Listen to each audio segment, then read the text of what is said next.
So, Sister Wives, it was quite the episode last night. In fact, Kody and Robyn were in their finest of forms, but it was actually Janelle that stole the show when she said to the camera that Kody can just go run off into the sunset with his diesel jeans model after forcing her and the other wives to live through all of the hard times with him when they had no money. But Robyn, who is the diesel jeans model, gets all of the benefits, reaps all of the rewards, and Kody finally got his prize. So, if you're wondering if the women saw the podcast where Kody called Robyn his diesel jeans model, the answer would be yes. So, Kody and Robyn's relationship obviously became the reason why the family fell apart. Kody's lack of attention to the other women, the lack of resources, the way he mistreated people, and now we're left with the aftermath. And it feels like a lot of these conversations that they're having on the show are the same information, the same conversation, the same gripes, the same annoying things that they all are going through. They're all at different places and they're unraveling. But Meri and Janelle got together at Coyote Pass to talk about the division of the property and whether or not they are going to be able to sell. And Janelle and Meri talk about where Kody and Robyn's properties are, where their properties are, and what would happen if Kody were to sell the property today. They spent quite a bit of time talking about the money side of how their family worked and operated, and they were discussing how Kody put their names arbitrarily on these property pieces, and Meri actually said that she fought back when he placed her name on only one parcel and asked questions, and those were the questions that he didn't want asked, and apparently he then got people in the family to gang up on her and tell her that it was wrong for her to ask questions.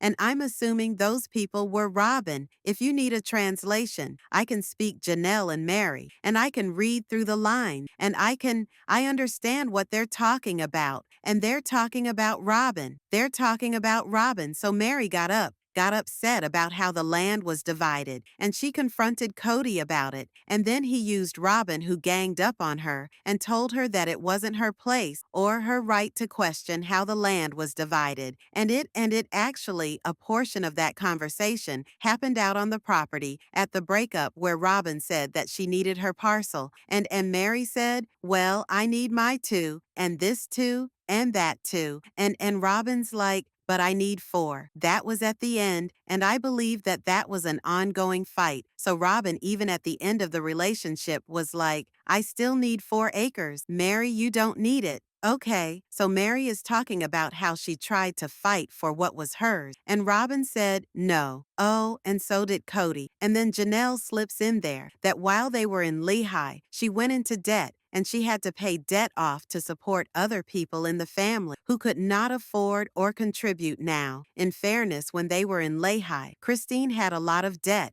and she went and declared bankruptcy. Kody, and Meri took declared bankruptcy. And who brought in a lot of debt when they came into the family? It was Robyn, so they were just trying to get out of all of their debt, with Christine declaring bankruptcy. And then suddenly Robyn comes in with insurmountable debt isn't working. And then Kody basically forces Janelle to go further into debt, and she's left with the debt pays off Robyn's debt, and then also has to pay Robyn's debt off still. So really what I'm hearing is that Robyn transferred the debt that she owed from her previous marriage, where she spent money she didn't have on things she didn't need, and then she made Janelle pay off her debt from her previous marriage, and that left Janelle in a position of having to pay the debt off. So that's what they're talking about. At least that's how I take it. Watching Kody say with a straight face that he and Robyn contributed more money to Coyote Pass than anyone else is actually comical. And then also watching him with a straight face, which you didn't see, say that he paid $160,000 more than anyone else for Coyote Pass is a lie. It's a lie. It's a lie, and it's a lie.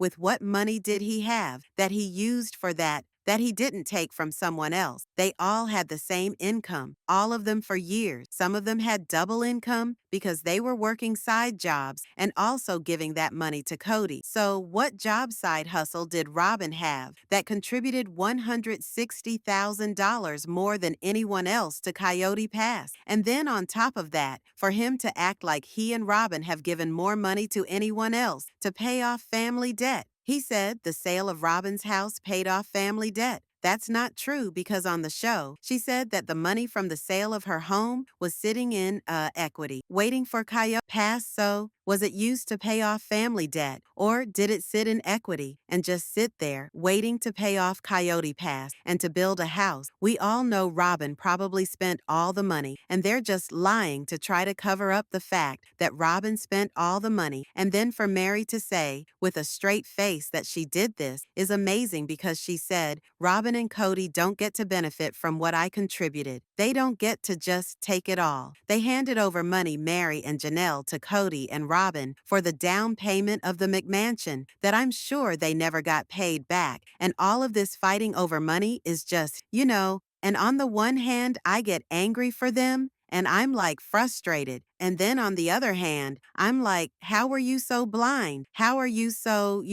wrapped up in this? And then on the other hand, it's like this decades-long con. So it's like, how do you even see straight when you're with a malignant narcissist like Kody? But they bring in lawyers not to sue Kody, but they bring in lawyers to put pressure on him, to force him that he has to do what's right. And if that was all it took to get him to finally bend, good for them, because I highly doubt a resolution would have been made without the pressure they put on him. In this show, they put this all out publicly, and it forced Kody to be fair, otherwise risk being a fraud. And we all know that Kody's not gonna do that because God forbid he not look like the perfect gentleman. You know what? I'm noticing more than anything in the splits is how differently the women are processing it and how differently each one of them held their relationship with Kody and how differently Meri's relationship with Kody was to everyone else's and how hard this is for her. Like this was hard. I'm sure to say she was going to get a lawyer. It was probably hard for her to want to fight for what was hers. It was probably hard for her to do this because even in this episode, she said she feared his wrath. His wrath. She feared his wrath. I don't know what kind of ominous thing that is, but it appears to me at least that there are two wives that were very, very, very affected by the split. Janelle seems a little bit more ambivalent, and I don't know where she's at with it, but I don't know how she viewed her marriage. But it was very clear to me that Meri was with Kody because she was in love with him. She wanted to be his wife. She believed that they were in love. They had this beautiful life together, and she was his legal wife, and she took that very seriously. And that was her identity, was she was his legal wife, and they were a couple, and that's how it worked. And watching her have to unravel all of this and kind of wonder, like, was it real? Did he care? Was this all fake? Why does he keep saying all these horrible things about me? And then if I fight this, is he gonna be even worse? Is he gonna say even worse things about me? Is he gonna be more abusive to me? And, Janelle is more like pragmatic, like what's the worst he could do? He's already said all these terrible things about us. He's already been terrible about us. What's the worst that could happen here? And there is a calming force here between Janelle and Meri because even though they don't get along personally, they can work together on something, right? Like they can figure things out together. And watching her Janelle be a little bit empathetic to Meri is endearing for me, at least. But Kody definitely views the money as his, as though it's like, you don't get to walk away just because it's you. You left the family. It's my money. So good for them for fighting for it. It's just kind of when you see the differences between how it affects them, it's just kind of an interesting, I guess, view. Something that I've been thinking about a lot when it comes to this family has to do with how families like this come together, the dynamics at play, and how hard this is for the women, and how traumatic it is for them to have to share. A husband share their resources, shove them down their emotions, and then be okay with it. And then something else I've been thinking is just, like I said before, how each one of them is processing their way out of it, and we're kind of watching at least a little bit, at least enough of what they want to show us happening in real time. And I've seen how Janelle and Christine have been able to offer one another support and be there for each other's kids and commiserate about Kody and, be kind of maybe an emotional support. But I would venture to say that at this point, at least in Christine's life, she's getting a lot of emotional support from her husband, David, who allows her the space and the time to vent about what she went through. which I think is great. The more I see of David, the more I like him, and the more I realize he's a really good rock, and he's really helping her unravel that. And sometimes people want to unravel things together, and sometimes people can, they find a supportive partner that can kind of help them work through things, and that's wonderful. But what I'm noticing with Janelle and Meri is that they each have issues that they need to fix, and they each can use each other and lean on each other in a way that maybe they wouldn't have been able to with Christine because they view things differently than her. So Janelle and Meri have a different view about the spiritual marriage and walking away. And so the way that Janelle was helping Meri on the financial side later in the episode, we see Meri trying to explain to Janelle about the spiritual marriage and why it was important for her to get a release from Kody, and why it was important that she sever that tie so that there was no more connection to him. And we hear Janelle talk about this place that she finds herself in, where she still feels like they're spiritually married and that she feels like it's a mental hang-up for her to move on. And we hear Meri encourage her to take that step and that she would even go with her if she needed to. I wanted Kody tried to explain to the producers that his church is not a cult, even though it is a cult, and that you can leave the church very easily, but you really can't. Because look at how hard it is for him to get out of his marriages. If it's so easy to leave the church, why do you have to go to them to ask to leave and unbind your spiritual relationship? It might be physically not hard to walk away, but mentally and psychologically. That's where the cult part of it comes from. Like they keep you psychologically held in this dogma and under this control, believing that you have to abide by them. Now throw away that Meri ends up telling them, the leaders of the church, using words he's literally said on the show to prove that she has been, once out of the marriage. Kody doesn't like that, and Janelle is trying to understand, like, how do you even go? There, are you affiliated with the church? Did you have to call someone up? What do you do? And Meri explained to Janelle that it was important for her to get a spiritual divorce. And I actually understand why it was for her, as much as I don't agree that she needed to go. I understand why she did it. She made a commitment to her church, and she made a commitment to the other women in the family, that when she did this, that she was spiritually tied to all of them. And if she were to not do it, then the years that she had spent with the family as the legal wife, if she did not sever the spiritual relationship that she had with Kody and the family, it's like she would be invalidating the women who chose to stay in the family with her as a legal wife, and as though she were better than them. So in a way, I view this as kind of Meri, not only with her commitment to her faith, but also just another testimony to the loyalty that she had to the women, to make sure that she recognizes that yes, I had a legal marriage, but you were just as valuable here. And so for all of us to separate, I have to disconnect myself and disconnect this so that it's almost lead by example. Now Christine didn't do this, and she didn't have to do this. They have different ways that they view things, but I understand because of Meri's personality why this was important. I do. So in their church, if women are not going to be with their husbands anymore, they can leave. But if they remain spiritually tied to them, they're taught that they cannot date anyone else.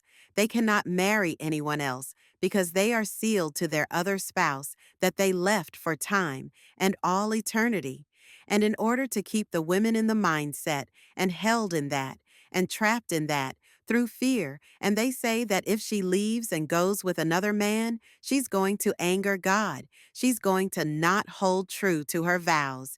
She will lose her spot in heaven, and so they are told that they can get and are assured to get to the celestial kingdom, so long as they endure the pain of being alone, and they almost get martyred in a way. Like, oh, well, you just stay single, be fine with not being with anyone. Be alone. It's cool because then you'll still get to go to heaven. It's weird because the men are told that in order to get to heaven, they have to remain in celestial union and harmony with at least 3 women.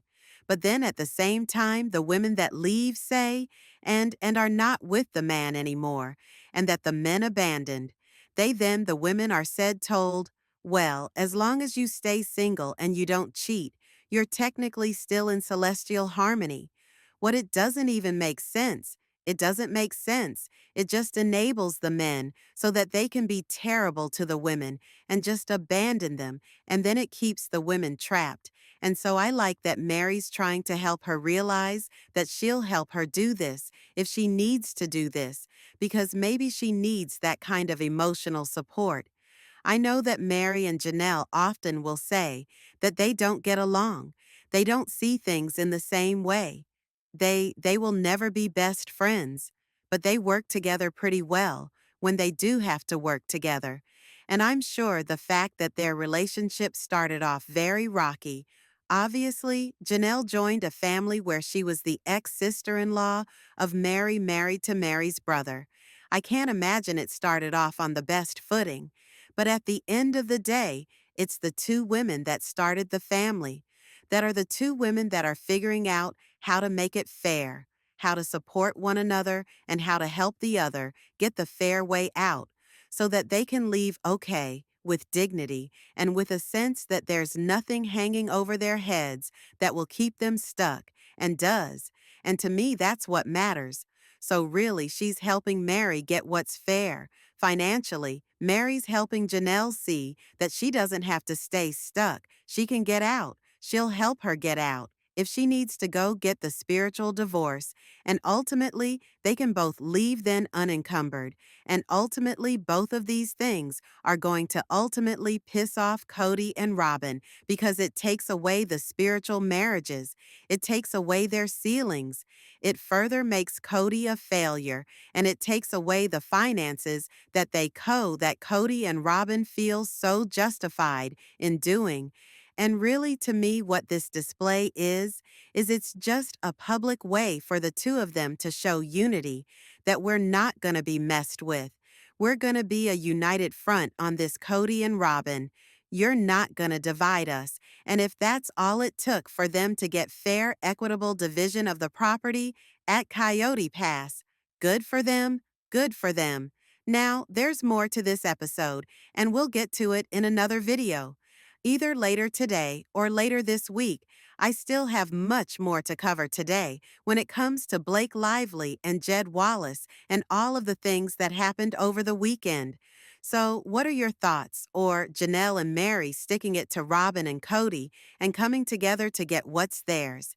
Tell me in the comments below. Subscribe to my channel if you haven't subscribed and click the bell so you never miss a video. Thanks so much for watching. Bye, guys.